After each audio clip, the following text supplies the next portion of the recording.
Frankenstein, or the Modern Prometheus, by Mary Shelley. Section 24. Chapter 22.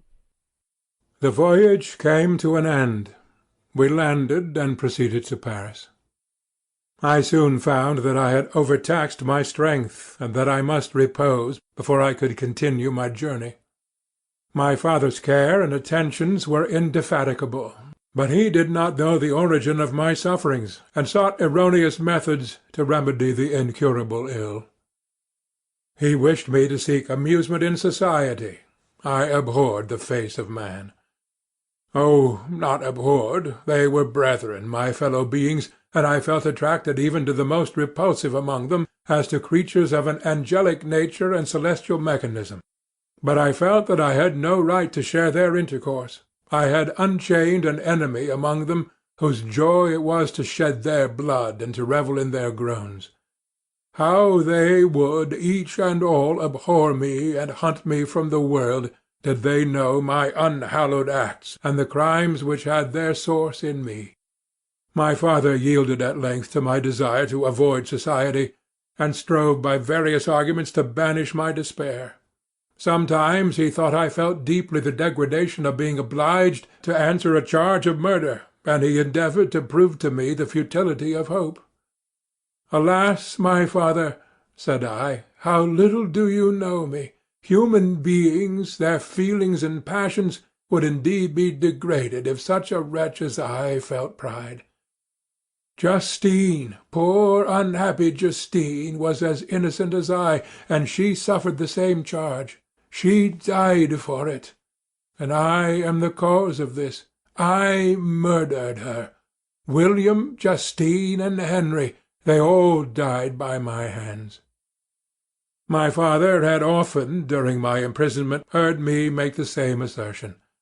When I thus accused myself, he sometimes seemed to desire an explanation, and at others he prepared to consider it as the offspring of delirium, and that, during my illness, some idea of this kind had presented itself to my imagination, the remembrance of which I preserved in my convalescence.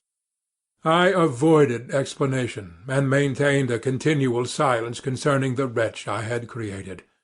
I had a persuasion that I should be supposed mad, and this in itself would forever have chained my tongue. But besides, I could not bring myself to disclose a secret which would fill my hearer with consternation, and make fear and unnatural horror the inmates of his breast. I checked, therefore, my impatient thirst for sympathy, and was silent when I would have given the world to have confided the fatal secret. Yet still, words like those I have recorded would burst uncontrollably from me. I could offer no explanation of them, but their truth in part relieved the burden of my mysterious woe.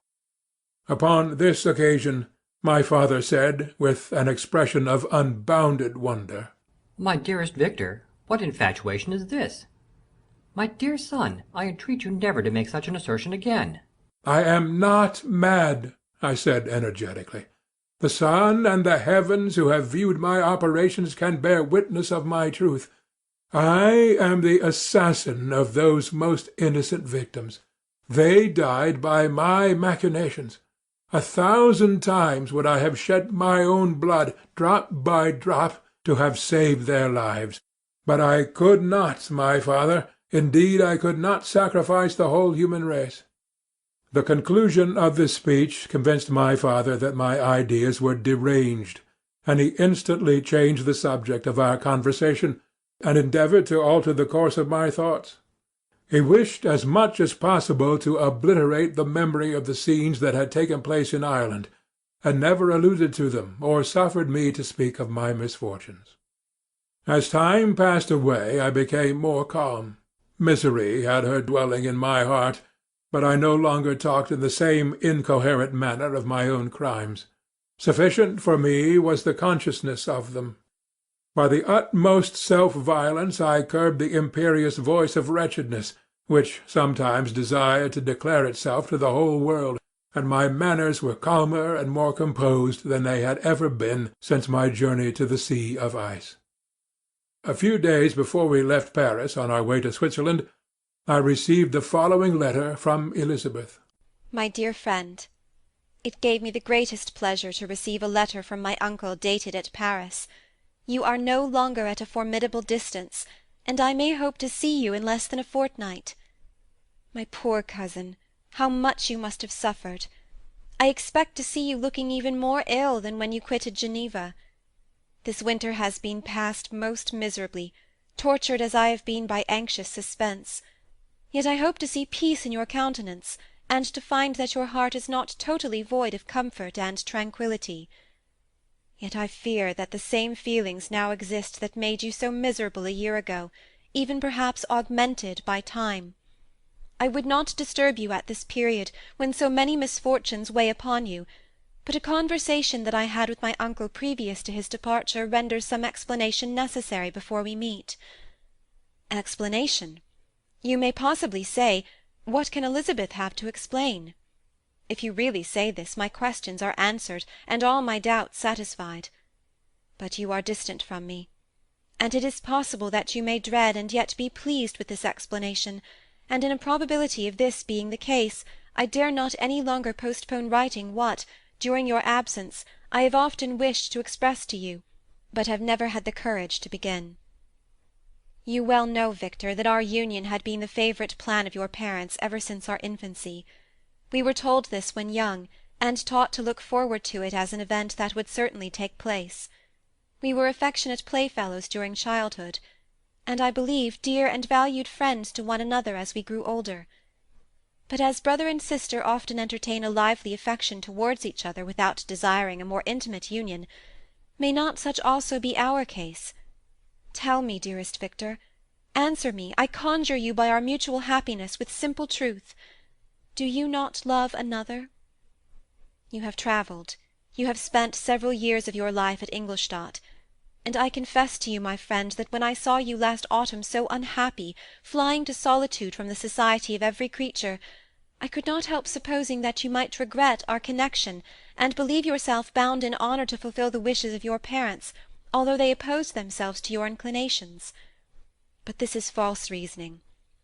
I confess to you, my friend, that I love you, and that in my airy dreams of futurity you have been my constant friend and companion.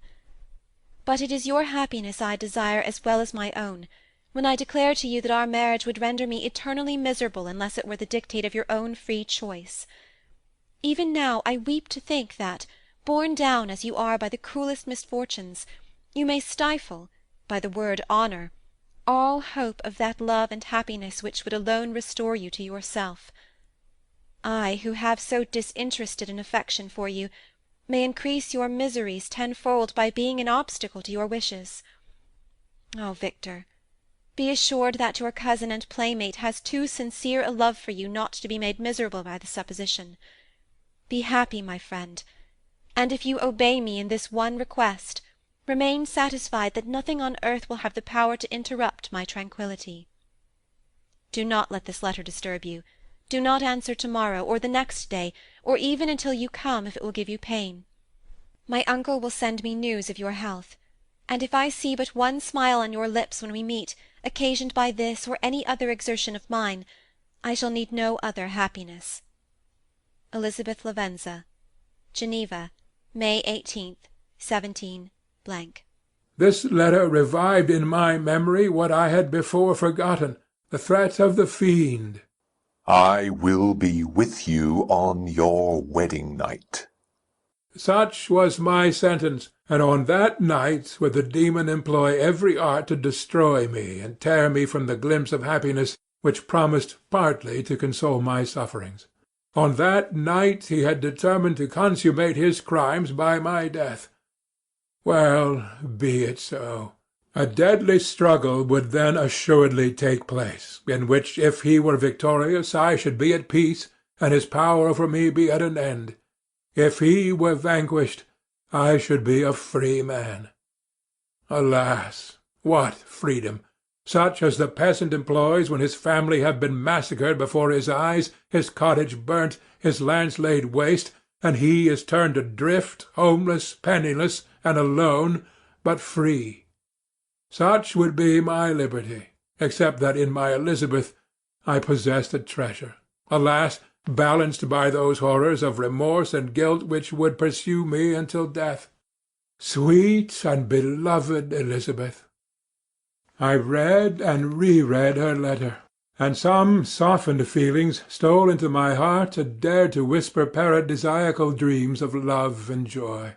But the apple was already eaten, and the angel's arm bared to drive me from all hope. Yet I would die to make her happy. If the monster executed his threat, death was inevitable. Yet again I considered whether my marriage would hasten my fate. My destruction might indeed arrive a few months sooner, but if my torturer should suspect that I postponed it, influenced by his menaces, he would surely find other and perhaps more dreadful means of revenge. He had vowed to be with me on my wedding night, yet he did not consider that threat as binding him to peace in the meantime, for as if to show me that he was not yet satiated with blood, he had murdered Clerval immediately after the enunciation of his threats. I resolved, therefore, that if my immediate union with my cousin would induce either to hers or to my father's happiness, my adversary's designs against my life should not retard it a single hour. In this state of mind I wrote to Elizabeth. My letter was calm and affectionate. "I fear, my beloved girl," I said, "little happiness remains for us on earth, yet all that I may one day enjoy is centred in you. Chase away your idle fears. To you alone do I consecrate my life and my endeavours for contentment. I have one secret, Elizabeth, a dreadful one. When revealed to you, it will chill your frame with horror, and then, far from being surprised at my misery, you will only wonder that I survive what I have endured. I will confide this tale of misery and terror to you the day after our marriage shall take place. For, my sweet cousin, there must be perfect confidence between us. But until then, I conjure you, do not mention or allude to it. This I most earnestly entreat, and I know you will comply." In about a week after the arrival of Elizabeth's letter, we returned to Geneva. The sweet girl welcomed me with warm affection, yet tears were in her eyes as she beheld my emaciated frame and feverish cheeks. I saw a change in her also. She was thinner, and had lost much of that heavenly vivacity that had before charmed me. But her gentleness and soft looks of compassion made her a more fit companion for one blasted and miserable as I was. The tranquillity which I now enjoyed did not endure. Memory brought madness with it, and when I thought of what had passed, a real insanity possessed me. Sometimes I was furious and burnt with rage, sometimes low and despondent. I neither spoke nor looked at any one, but sat motionless, bewildered by the multitude of miseries that overcame me. Elizabeth alone had the power to draw me from these fits. Her gentle voice would soothe me when transported by passion, and inspire me with human beings when sunk in torpor. She wept with me and for me. When reason returned, she would remonstrate and endeavour to inspire me with resignation.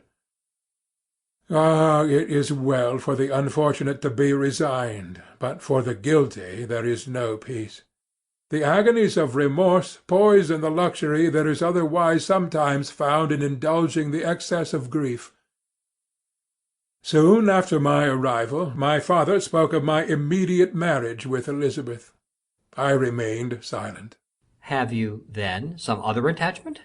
None on earth. I love Elizabeth, and look forward to our union with delight. Let the day, therefore, be fixed, and on it I will consecrate myself, in life or death, to the happiness of my cousin. My dear Victor, do not speak thus. Heavy misfortunes have befallen us, but let us only cling closer to what remains and transfer our love for those whom we have lost to those whom yet live. Our circle will be small, but bound close by the ties of affection and mutual misfortune. And when time shall have softened your despair, new and dear objects of care will be born to replace those of whom we have been so cruelly deprived. Such were the lessons of my father. But to me the remembrance of the threat returned, nor can you wonder that, omnipotent as the fiend had yet been in his deeds of blood, I should almost regard him as invincible, and that when he had pronounced the words, "I shall be with you on your wedding night," I should regard the threatened fate as unavoidable. But death was no evil to me if the loss of Elizabeth were balanced with it, and I therefore, with a contented and even cheerful countenance, agreed with my father that if my cousin would consent, the ceremony should take place in 10 days, and thus put, as I imagined, the seal to my fate. Great God! If for one instant I had thought what might be the hellish intention of my fiendish adversary, I would rather have banished myself forever from my native country, and wandered a friendless outcast over the earth, than have consented to this miserable marriage.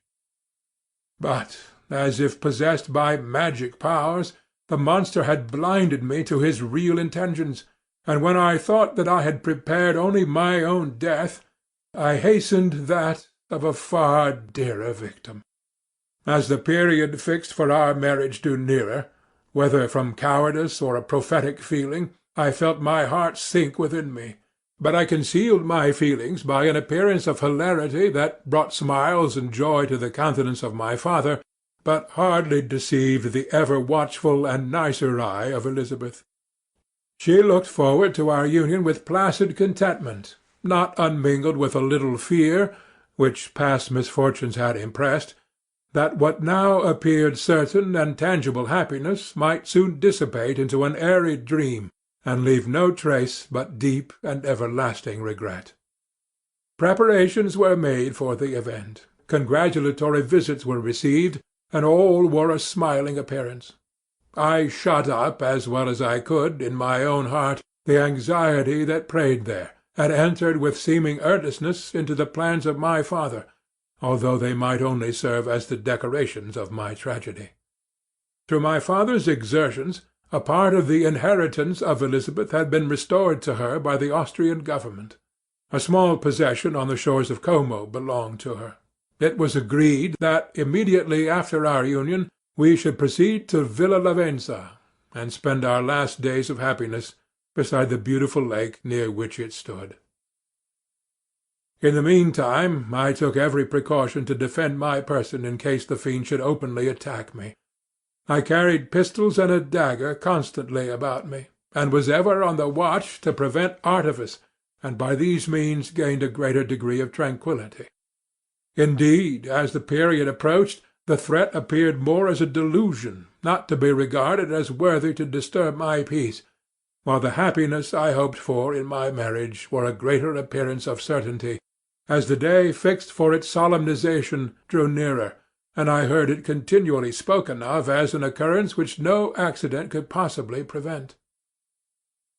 Elizabeth seemed happy. My tranquil demeanour contributed greatly to calm her mind. But on the day that was to fulfil my wishes and my destiny, she was melancholy, and a presentiment of evil pervaded her, and perhaps also she thought of the dreadful secret which I had promised to reveal to her on the following day.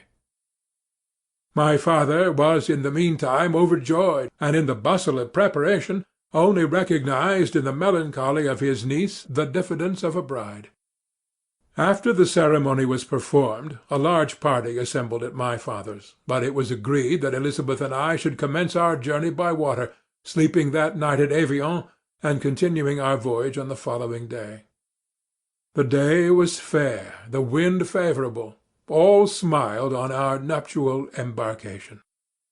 Those were the last moments of my life during which I enjoyed the feeling of happiness. We passed rapidly along. The sun was hot, but we were sheltered from its rays by a kind of canopy while we enjoyed the beauty of the scene. Sometimes on one side of the lake, where we saw Mont Salève, the pleasant banks of Montalegre, and at a distance, surmounting all, the beautiful Mont Blanc and the assemblage of snowy mountains that in vain endeavour to emulate her. Sometimes, coasting the opposite banks, we saw the mighty Jura opposing its dark side to the ambition that would quit its native country, and an almost insurmountable barrier to the invader who should wish to enslave it. I took the hand of Elizabeth. "You are sorrowful, my love? Ah, if you knew what I have suffered, and what I may yet endure, you would endeavour to let me taste the quiet and freedom from despair that this one day at least permits me to enjoy." "Be happy, my dear Victor," replied Elizabeth. "there is, I hope, nothing to distress you, and be assured that if a lively joy is not painted in my face, my heart is contented. Something whispers to me not to depend too much on the prospect that is opened before us, but I will not listen to such a sinister voice. Observe how fast we move along, and how the clouds, which sometimes obscure and sometimes rise above the dome of Mont Blanc, render this scene of beauty still more interesting. Look also at the innumerable fish that are swimming in the clear waters, where we can distinguish every pebble that lies at the bottom. What a divine day! How happy and serene all nature appears!" Thus Elizabeth endeavoured to divert her thoughts and mind from all reflection upon melancholy subjects. But her temper was fluctuating. Joy for a few instants shone in her eyes, but it continually gave place to distraction and reverie. The sun sank lower in the heavens. We passed the river Drance and observed its path through the chasms of the higher and the glens of the lower hills. The Alps here come closer to the lake, and we approached the amphitheatre of mountains which forms its eastern boundary. The spire of Evian shone under the woods that surrounded it, and the range of mountain above mountain by which it was overhung. The wind, which had hitherto carried us along with amazing rapidity, sank at sunset to a light breeze. The soft air just riffled the water, and caused a pleasant motion among the trees as we approached the shore, from which it wafted the most delightful scent of flowers and hay. The sun sank beneath the horizon as we landed, and as I touched the shore I felt those cares and fears revive which soon were to clasp me and cling to me for ever. End of Section 24.